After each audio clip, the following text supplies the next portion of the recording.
ప్రాఫిట్కి వచ్చిన కంచి దెబ్బ మీద దెబ్బ దెబ్బ మీద దెబ్బ పడతానే ఉందిరా స్వామి. ఎందుకు అనుకుంటున్నారా? వచ్చాను డైరెక్ట్ వేసి అన్నారు, ఆఫీస్కి అమ్మేసుకున్నారు. ఆఫీస్ నుంచి 2 ఇళ్ళు మార్చారు, 2 ఇళ్ళు అయిపోయింది. నా జీతం నిన్న వచ్చింది 140 జీతం అని చెప్పి 130 చేతులు పెట్టారు. అదేంటి మేడం నా జీతం 140 కదా అంటే, నీ ఏజెన్సీ వాళ్ళు 130 చెప్పారు, 130 తీసుకోండి, 130 ఇచ్చింది మేడం.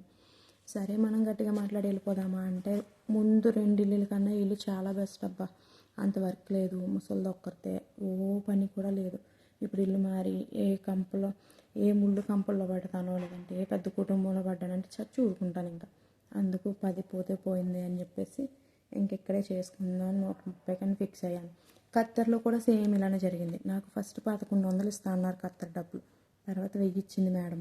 అదేంటి మేడం నాకు 1100 కదా అంటే, లేదు లేదు నీకు 1000, నీకు భాష రాదు, నీకు ఏం రాదని ఖత్తర్లో అలాగే మోసం చేస్తారు జీతం విషయంలో.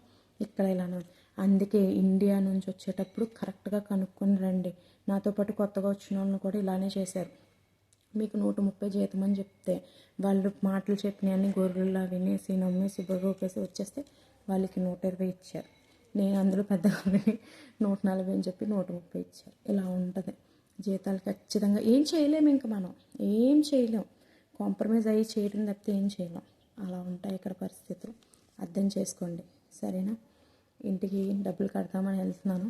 లాస్ట్గా నా జీతాన్ని మీకు చూపిద్దామని చూపిస్తున్నాను అనమాట. 130.